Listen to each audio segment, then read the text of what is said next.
Donc, je vais vous parler des syndromes d'Ehlers-Danlos et puis, je ne peux pas vous parler des syndromes d'Ehlers-Danlos aujourd'hui sans vous parler d'une autre entité clinique qui est un petit peu cousine, que sont les désordres du spectre de l'hypermobilité. Mais donc tout d'abord, les syndromes d'Ehlers-Danlos, donc des diagnostics qui sont de plus en plus souvent évoqués. Pourtant une prévalence, qui reste vraiment dans le domaine des maladies rares, à 1 pour 5 000. Mais, si on s'intéresse plus largement aux problèmes liés à l'hyperlaxité articulaire, en fait, on voit qu'on a, un pourcentage, de prévalence qui est bien plus important, qui avoisine, peut-être 1 selon les publications. Selon le type de syndrome d'Ehlers-Danlos, on voit que, la prévalence n'est pas la même, hein. On a une grande prévalence, du syndrome d'Ehlers-Danlos hypermobile, ensuite, du syndrome d'Ehlers-Danlos de type classique et puis ensuite on a des formes qui sont quand même beaucoup plus rares. Il s'agit d'un groupe hétérogène de maladies héréditaires du tissu conjonctif qui se caractérise par une triade: hyperlaxité articulaire, hyperélasticité cutanée et fragilité des tissus conjonctifs. Et ce sont des maladies qui sont dues à des anomalies de biosynthèse et ou de structure de protéines de la matrice extracellulaire que sont, par exemple les collagènes, mais aussi d'autres protéines. Juste une petite dia rapide pour, ceux qui sont moins familiers du tissu conjonctif. Le tissu conjonctif, ce sont des cellules qui sont séparées par une matrice extracellulaire dont la composition va varier selon les tissus et c'est vraiment ce qui permet de former la charpente, de notre corps, de nos organes. La matrice extracellulaire, elle est faite d'un enchevêtrement de protéines fibreuses, et en particulier de collagène, qui sont noyées dans un gel polysaccharidique hydraté, qui est fait de glycosaminoglycanes et de protéoglycanes et le tout forme un réseau qui est très bien organisé.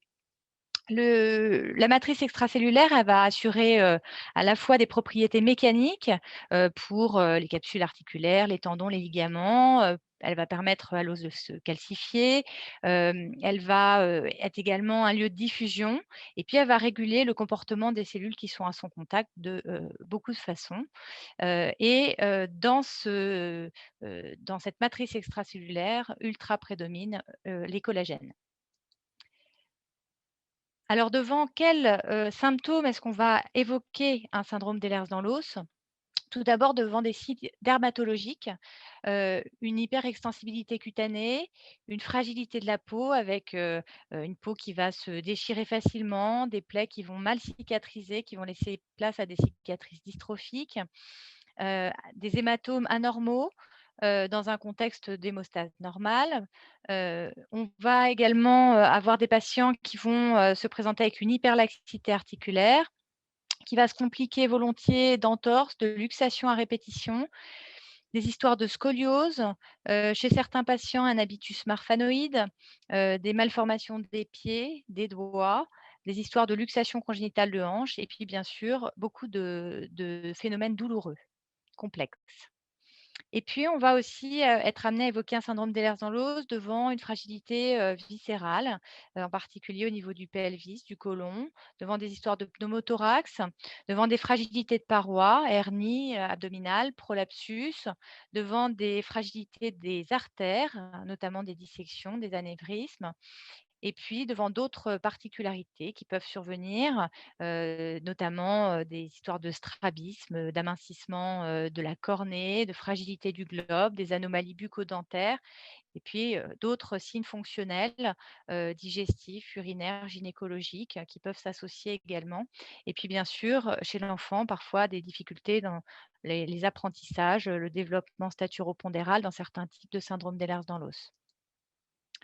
Historiquement, ce sont 2 dermatologues, danois et français qui avaient, décrit ce syndrome et on a longtemps pensé que c'était une entité unique et puis bien sûr avec, l'avancée de la génétique, les, descriptions d'observations nouvelles, au cours du XXe siècle eh bien on a, évolué vers des classifications, différents types de syndrome d'Ehlers-Danlos. Donc des classifications qui au départ étaient plutôt cliniques et puis qui se sont bien sûr, transformées en classification génétique et aujourd'hui la classification classification qui fait référence, c'est celle de New York qui a été élaborée en 2017 par un consortium international et qui retient 13 types de syndrome d'Ehlers-Danlos qui sont répartis selon 7 groupes pathogéniques. Alors, le tableau est compliqué comme ça. Ce qu'il faut juste retenir, c'est que parmi ces 7 groupes pathogéniques, on peut avoir des défauts dans la structure primaire du collagène de type 1, de type 3 et de type 5. Mais on peut aussi avoir des défauts de repliement du collagène au niveau du réticulum endoplasmique. On peut aussi avoir des mutations dans des gènes qui codent pour des protéines qui sont à l'interface entre le muscle et la matrice extracellulaire. Et puis des anomalies des glycosaminoglycanes. On a vu leur importance juste avant dans la matrice extracellulaire. On a alors des formes qui sont un petit peu frontières avec ce qu'on retrouve dans les maladies osseuses constitutionnelles. Et enfin, des défauts dans des gènes qui vont agir à la fois dans la dégradation du collagène ou bien qui peuvent modifier sa transcription. Notre difficulté, comme vous le voyez, c'est que pour le syndrome d'Ehlers-Danlos hypermobile, forme pour laquelle je vous ai dit, voilà, on a le plus de patients, pour le moment, on est en difficulté sur le plan biologie moléculaire. Alors voici, une diapo qui illustre les 12 types de syndrome d'Ehlers-Danlos pour lesquels la génétique est bien connue. Le set classique qui se caractérise par une hyperextensibilité cutanée, des cicatrices atrophiques qu'on voit bien au niveau des genoux, au niveau des coudes, ce qu'on appelle des pseudo-tumeurs molluscoïdes au niveau des zones de frottement. C'est un type qui est dû à des anomalies du collagène de type 5. Le classique-like ressemble beaucoup au classique, mais à la différence près que d'abord la transmission est autosomique récessive, due à des anomalies d'une protéine qui s'appelle la ténacine, qui est à l'interface avec le muscle. Et donc, on a des patients qui vont développer une atteinte neuromusculaire associée. Le type vasculaire, en général, qui est bien connu des cliniciens, redouté en raison de ses complications, à la fois artérielles, mais aussi digestives avec des ruptures coliques, et puis également des ruptures de l'utérus lors des accouchements en particulier, et puis aussi des histoires de pneumothorax. Le type sylphoscoliotique, qui est responsable d'une hypotonie, à la naissance avec un développement d'une scoliose sévère, précoce qui nécessite souvent une intervention chirurgicale. Le type arthrocalasique qui est caractéristique par, la présence de luxation congénitale de hanche. Le type dermatosparaxis qui est caractérisé par une très grande fragilité cutanée et viscérale avec un risque hémorragique très important dès la naissance et parfois même avant, avec des histoires de hernie, de retard de développement psychomoteur. Le type spondylodysplastique avec, comme on le voit, des déformations osseuses, des incurvations dues à des anomalies des glycosaminoglycanes et bien sûr aussi des difficultés de développement moteur chez ces patients. Le type musculo-contractural qui ressemble un petit peu à ce qu'on retrouve dans l'arthrogrypose, qui est dû aussi à des anomalies, des glycosaminoglycanes. Le type brittle cornea, qui, s'associe à des gros problèmes ophtalmo avec, une cornée fine, des, complications à type de décollement de rétine, de rupture de cornée et de surdité. Le type périodontal qui se manifeste par une perte des dents très précoce due à une parodontopathie sévère et puis par ces phénomènes d'hématomes prétibiaux tout à fait caractéristiques, noirâtres, voilà, qui font tout de suite penser à cette forme-là. Le type myopathique qui est dû à des anomalies du collagène de type 12 qui s'apparente vraiment à ce qu'on retrouve dans les myopathies de Bethléem ou d'Ulrich par anomalie du collagène 6. Et puis, une forme très rare, le type cardiaque valvulaire qui est dû à des anomalies du collagène 1 et qui se caractérise par des valvulopathies sévères, progressives, aortiques et mitrales et une déformation du pectus. Donc, Vous voyez la grande diversité en fait de présentation, et surtout de complications, pour ces malades, hem, avec, bien sûr toujours ce noyau commun, cette triade commune, hein, de la peau, des articulations qui sont là, que c'est de la fragilité des tissus. C'est très important, pour ces patients, de, faire un test génétique de confirmation. D'une part parce que ça permet d'apporter un conseil génétique aux familles, d'adapter, la prise en charge en fonction des complications, qui sont attendues dans chaque type et puis, on sait qu'il y a un certain nombre de formes qui sont chevauchantes et donc on est, très aidé aujourd'hui par la biologie moléculaire. Alors, à côté de ces formes pour lesquelles on arrive, très facilement à poser le diagnostic une fois qu'on a fait, voilà, le la génétique moléculaire, on a, le syndrome d'Ehlers-Danlos hypermobile, donc beaucoup de patients qui consultent, une majorité de femmes, sans qu'on sache, précisément pourquoi. Une génétique qui est pas complètement élucidée, mais une pathologie qui reste quand même bien dans les maladies héréditaires du tissu conjonctif puisque, les études ont montré qu'il y avait, chez ces patients une désorganisation de plusieurs composants de la matrice extracellulaire et une expression dérégulée de certains gènes impliqués dans l'homéostasie du tissu conjonctif. Ce sont des patients qui sont, hyperlaxes, hein, qui font des entorses et des luxations à n'en plus finir, qui développent des tableaux douloureux, complexes, diffus, très difficiles à manager, qui ont, bien sûr une diminution de leur qualité de vie et des complications à long terme très importantes. Paradoxalement, la peau est, plutôt, enfin moins atteinte que dans certains autres types de syndrome d'Ehlers-Danlos. Alors ce qui ne nous aide pas, c'est que les examens complémentaires sont la plupart du temps normaux et donc la classification de 2017 qui a, permis d'apporter, pour chacun, des types de syndrome d'Ehlers-Danlos, des, critères, bien précis, a permis également de préciser les critères diagnostiques pour le syndrome d'Ehlers-Danlos hypermobile. C'était important puisque, il y a eu un moment où, on arrivait quand même avec des surdiagnostics de syndrome d'Ehlers-Danlos hypermobile avec les précédents critères. Vous comprendrez, tout à l'heure pourquoi.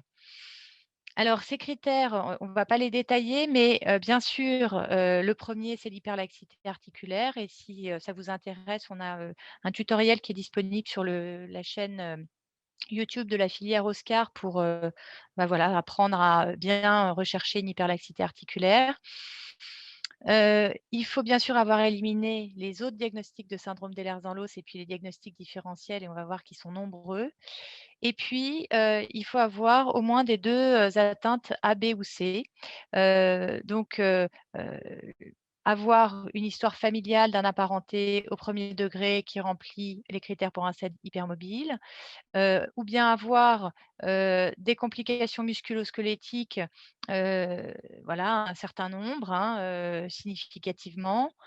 Et puis enfin, avoir 5 des 12 manifestations, cliniques qui sont listées ici, donc des manifestations, cutanées, des, critères de fragilité de parois, abdominales ou pelviennes, des critères qui s'apparentent un petit peu à ce qu'on retrouve dans le syndrome de Marfan avec, chevauchement dentaire, palais étroit, rapport envergure sur taille élevé et arachnodactylie et puis des critères qu'on va retrouver à l'échographie cardiaque, de type prolapsus valvulaire mitral et dilatation de l'aorte initiale. Alors ces critères, vous pouvez les retrouver, ils sont, disponibles soit sur, le PNDS qui est sur le site de la Haute Autorité de santé, soit sur, le site de l'EDS Society et ça peut tout à fait être utilisé, au lit du malade.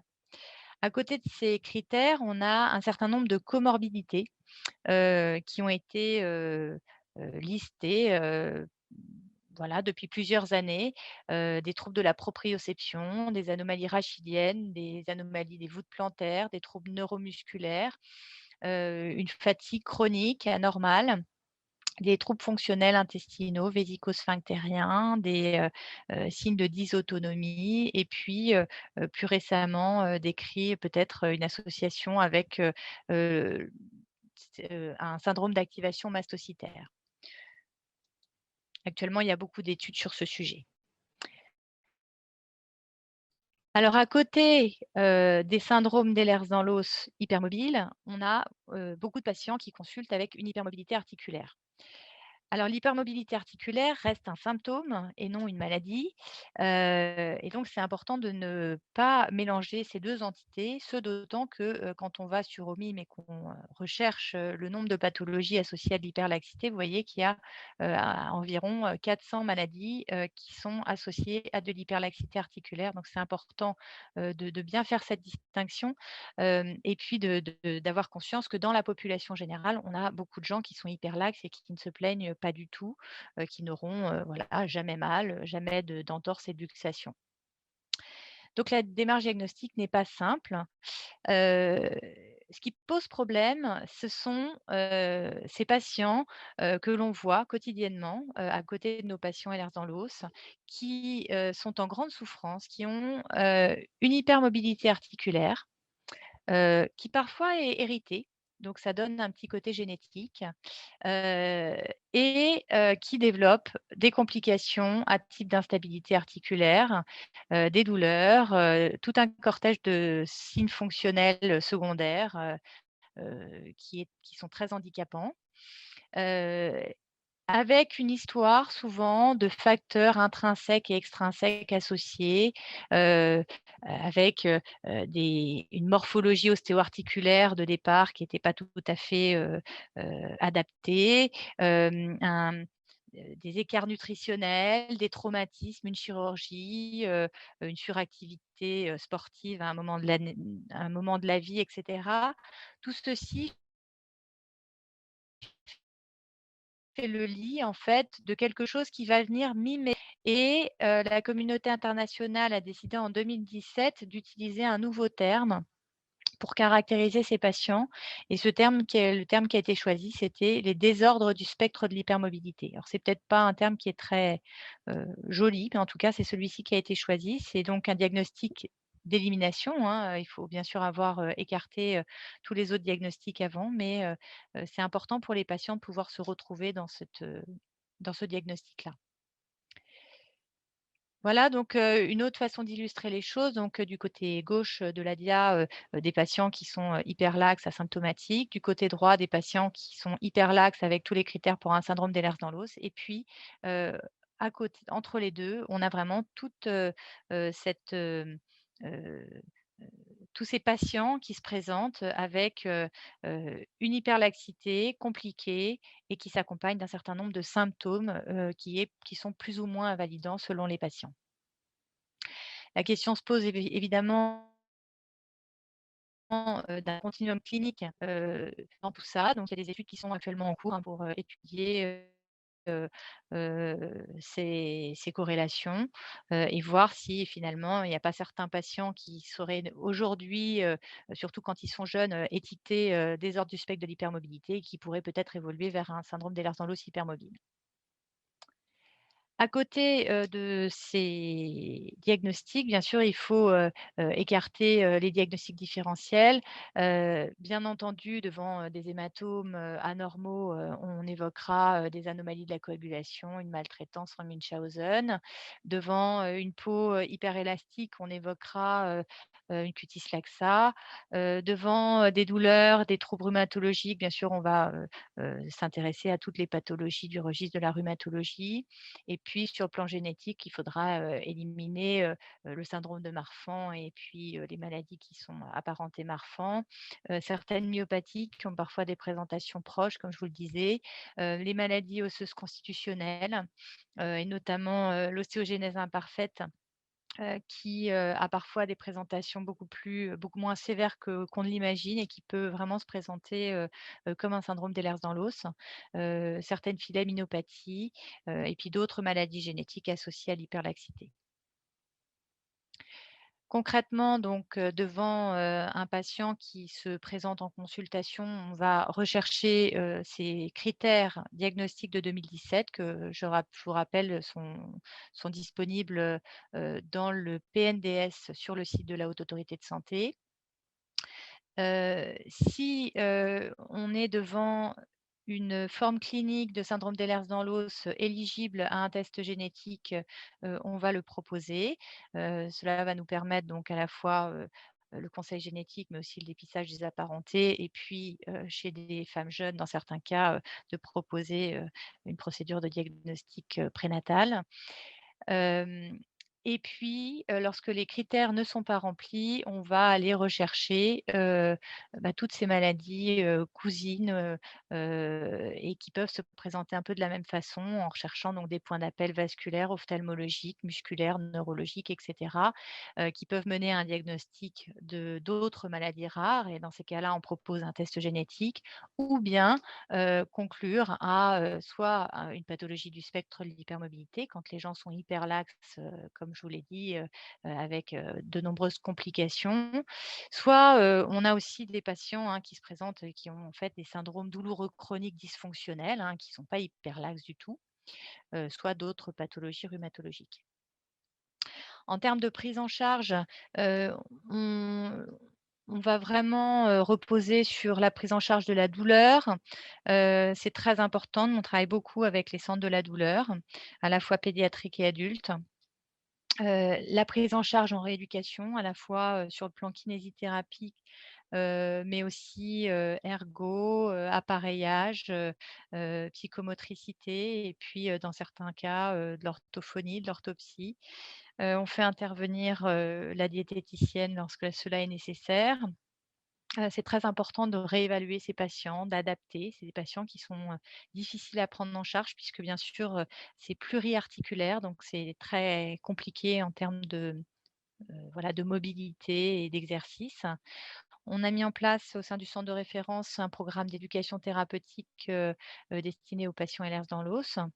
La chirurgie orthopédique, a, sa place bien entendu, mais doit vraiment être discutée au cas par cas parce que, il y a beaucoup de chirurgies, inutiles ou avec un risque de récidive ou d'échec.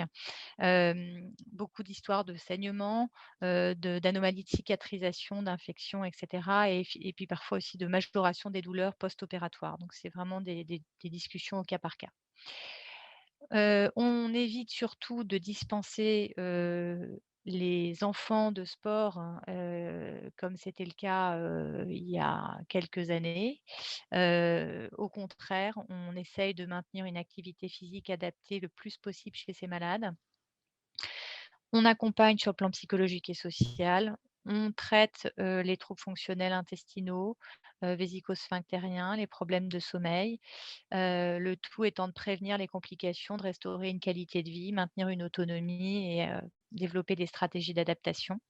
Et puis, concernant, tout ce qui est suture, il y a bien sûr une prise en charge qui est tout à fait particulière, qu'on retrouve aussi sur le protocole, national de diagnostic et de soins. Et puis, une prise en charge tout à fait particulière aussi pour, ce qui est des syndromes d'Ehlers-Danlos vasculaires, dont la prise en charge, est, gérée par, le centre de référence des maladies vasculaires rares, qui se trouve à l'hôpital européen Georges Pompidou. En conclusion donc, bien retenir cette triade caractéristique des syndromes d'Ehlers-Danlos, l'importance de ces nouveaux critères qui viennent, voilà, nous aider, à, poser ces diagnostics compliqués. L'importance de distinguer, les syndromes d'Ehlers-Danlos des désordres du spectre de l'hypermobilité. Parce que le périmètre de définition n'est pas tout à fait le même, vous avez bien compris. Le parcours de soins ne sera pas le même, la prévalence n'est pas la même du tout. Voilà, d'un point de vue enfin, pour les futures recherches, je pense que c'est important de voilà, d'être assez précis dans ces diagnostics. Il y a la possibilité maintenant, de proposer de la génétique et donc c'est ce que l'on fait, ici à Garches, grâce, au laboratoire, de l'hôpital Ambroise Paré qui, gère, toute cette, biologie moléculaire. On a des réunions de concertation pluridisciplinaire pour, discuter, de la corrélation entre certains variants, génétiques retrouvés un petit peu difficiles chez certains patients. On a aussi des collaborations, un peu de recherche pour, autour de ces dossiers difficiles, avec l'équipe de la Pitié-Salpêtrière. Hem Il y a des recommandations et des précautions de prise en charge pour ces patients, donc c'est vraiment important de se référer au protocole national de diagnostic et de soins, notamment quand il y a une chirurgie, une endoscopie, une grossesse, pour, vraiment bien adapter à la fois le côté, anesthésie et le côté, suture. Et puis, il n'y a pas vraiment de prise en charge spécifique, mais voilà, la prise en charge, pluridisciplinaire de ces patients a montré, son efficacité. Il y a des programmes d'éducation thérapeutique, qui, se développent en France. Hem, le pronostic est vraiment lié à cette prise en charge précoce. Il y a un réseau donc maintenant de prise en charge des patients, Ehlers dans l'os, qui nous entoure et qui nous aide beaucoup, dont certains sont présents aujourd'hui. Et puis bien sûr les associations de patients qui sont toujours là, pour, aider les patients, répondre à un certain nombre de besoins également. Je vous remercie de votre attention.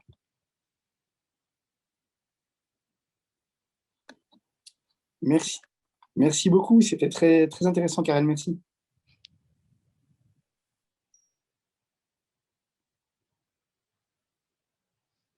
Je ne sais pas si vous avez des questions ou?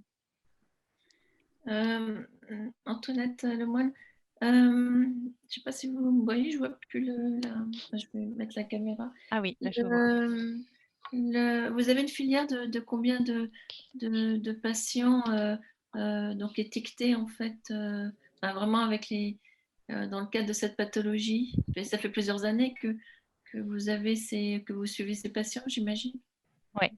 Alors, en termes tout dépend si on s'intéresse aux patients qui ont vraiment un syndrome d'Ehlers dans l'os ou si, on s'intéresse aux patients qui ont des désordres du spectre de l'hypermobilité. Parce que bien sûr, ils convergent tous vers le centre de référence puisque, au départ, la question posée, c'est: «Est-ce que c'est un syndrome d'Ehlers dans l'os ou un désordre du spectre de l'hypermobilité?» Donc si on parle, de la cohorte dans son ensemble, c'est une cohorte de 3 000 patients. Si on s'intéresse, vraiment aux patients qui sont, phénotypés, syndrome d'Ehlers dans l'os avec l'ensemble des critères, on tombe, plutôt à 500 patients qu'à 3 000. Mmh.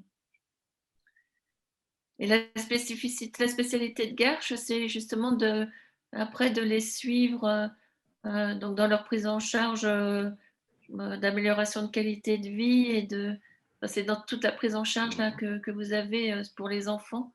C'est dans ce cadre-là que vous avez une importance particulière ou Alors, en plus de de votre en fait, spécialité? on a, hélas pas cette capacité parce qu'on est une petite équipe.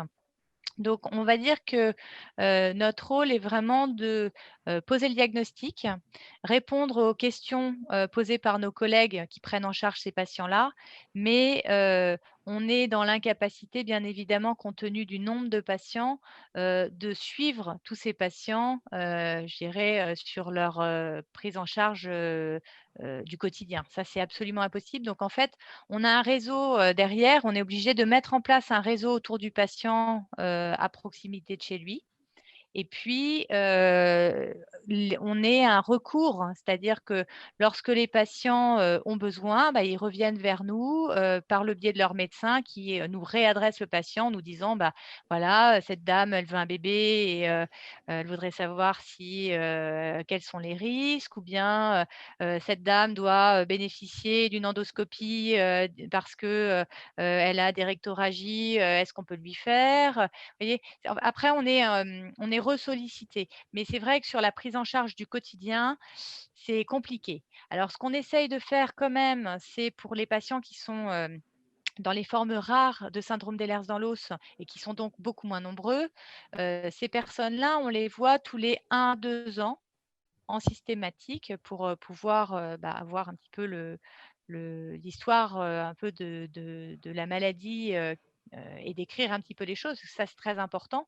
Hem, mais on a voilà, je ne sais pas si ça répond à votre question, mais bien sûr, on n'est pas du tout en capacité de gérer, la rééducation Je complète des pensais patients, justement que dans le cadre de la prise en charge du handicap et de la rééducation, il y avait justement des patients qui avaient cette pathologie et qui étaient pris aussi en charge dans ce cadre-là. C'était à ça que je pensais.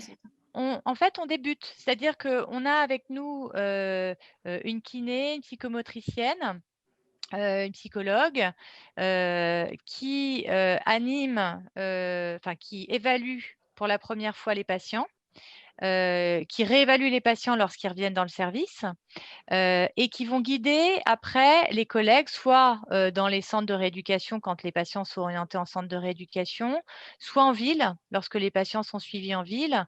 Et donc, il reste aussi des paramédicaux de recours, puisque eux, ils ont vraiment cette expertise-là et vont pouvoir guider leurs collègues. Mais ce n'est pas eux qui vont recevoir 3 fois par semaine le patient pour la prise en charge au long cours. D'accord. Et qui fait le conseil génétique? Eh bien, c'est moi. Ah bon? Et vous avez une activité importante, enfin, je veux dire, en nombre de consultations, du coup On a à peu près 1000 consultations par an. D'accord. Et après, on a une unité d'hôpital de jour, en fait, qui permet de recevoir les patients pour une évaluation complète au départ, pour faire un petit peu le tour de la question à la fois diagnostique et sur de quoi va avoir besoin ce patient en termes de prise en charge. D'accord, merci. Moi, j'avais une petite question. Peut-être vous pouvez arrêter de partager votre écran au pire. Parce que moi, je ne me vois pas, mais ce n'est pas grave. En fait, dans le cadre de ma donneuse qui avait 25 ans en 94 quand elle a donné, et elle est diagnostiquée qu'aujourd'hui, donc elle doit en avoir 52. Il y a donc des diagnostics tardifs d'Ehlers-Danlos. Enfin, dans l'os, moi j'ai toujours dit Danlos, mais bon. Il y a des. Oui. Finalement, c'est plutôt donc du coup des syndromes d'hypermobilité ou je dis des bêtises? Alors, en fait, ce qu'il faudrait savoir, c'est est-ce qu'elle a été testée, votre patiente, ou est-ce que… Ah oui, enfin, après, elle nous a écrit en disant, voilà, j'ai fait un don d'ovocytes en 1994 et je viens d'être diagnostiquée atteinte d'Ehlers dans l'os. Et donc, elle, en tant que donneuse, c'est vraiment hyper responsable de nous prévenir au cas où il y a eu des enfants issus du don. Mais du coup, vu l'âge qu'elle a, enfin, je me dis, si elle se réveille maintenant, c'est qu'elle a dû être diagnostiquée il n'y a pas si longtemps, parce qu'elle nous aurait prévenu aussi avant. Enfin, donc, je me dis, c'est bizarre que… Ça arrive encore d'avoir des patients qui sont passés entre les mailles du filet et qui n'ont pas été diagnostiqués jusque-là. Ça arrive. C'est vrai qu'en général, nous, la population de patients qui consultent, c'est plutôt une population assez jeune. Donc, il y a un centre, en fait, on est 2 centres constitutifs, un centre pédiatrique à Necker et un centre constitutif plutôt adulte ici. Sachant que, bien entendu, on a des consultations familiales, donc on est amené aussi à avoir des enfants, et ma collègue de Necker est amenée à voir les parents des enfants qui consultent chez elle. Mais pour répondre à votre question, ce qui est important de savoir pour votre patiente, c'est qui a posé le diagnostic, parce qu'on a encore aujourd'hui énormément de personnes qui se présentent à nos consultations chez qui le diagnostic a été posé, et nous sommes obligés de revenir sur le diagnostic parce qu'en fait, ce sont des patients qui n'ont pas les critères pour un syndrome d'Ehlers-Danlos.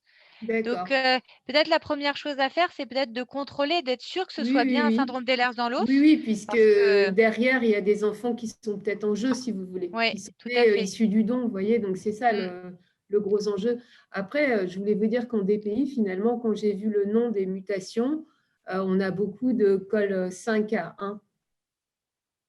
L'école 5A1, en fait, on a beaucoup on fait beaucoup de DPI pour les anomalies du collagène, et j'ai reconnu le col 5A1. Donc, on les appelle peut-être pas, on les appelle plus d'Ehlers-Danlos et on met le nom de la mutation, mais du coup, on en a quand même pas mal. Est-ce que vous en envoyez, ou ils demandent des DPN ou du DPI, les patients, ou ils ne sont pas du tout au courant? Alors, nous, on aborde cette question avec toutes les femmes on aborde, et avec les hommes, mais on aborde bien sûr ces questions-là. Je trouve qu'il n'y en a pas tant que ça qui finalement vont au bout de la démarche. Mais ils sont homozygotes, donc s'ils rencontrent quelqu'un s'ils rencontrent quelqu'un qui n'a pas la mutation, bon, ils auront un enfant hétérozygote, mais il n'y a peut-être pas forcément… Non, parce que par exemple, pour le collagène 5, par exemple, le col 5A1, c'est hétérozygote. C'est une transmission autosomique dominante. Ah oui, donc ok, d'accord, pardon. Voilà, C'est comme mais ça combinaison dépend, imparfaite, d'accord.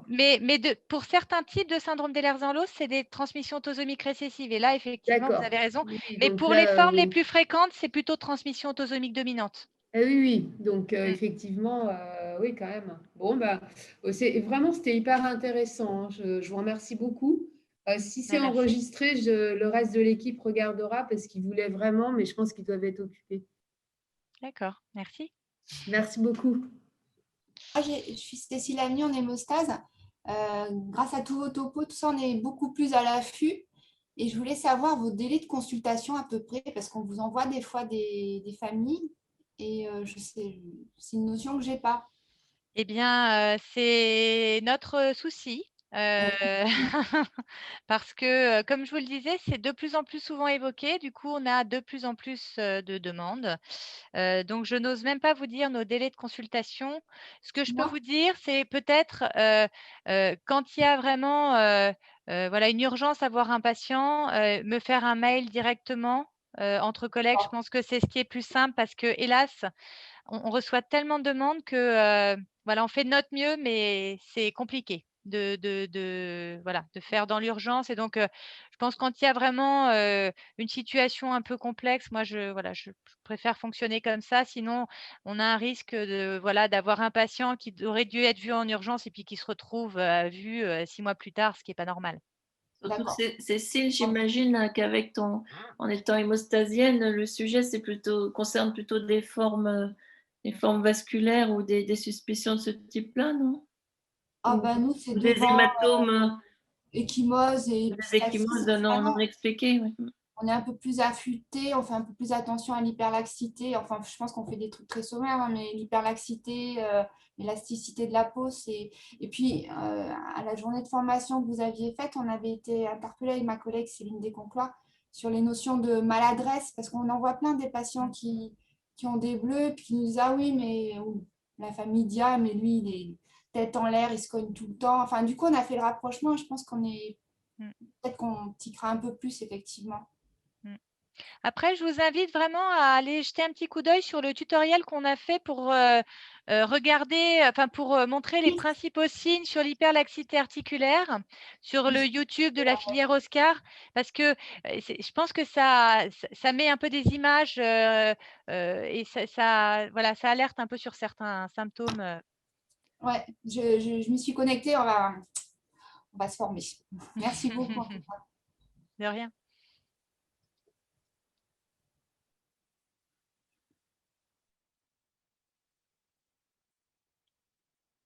Bon, bah, je ne sais pas s'il y a plus de questions.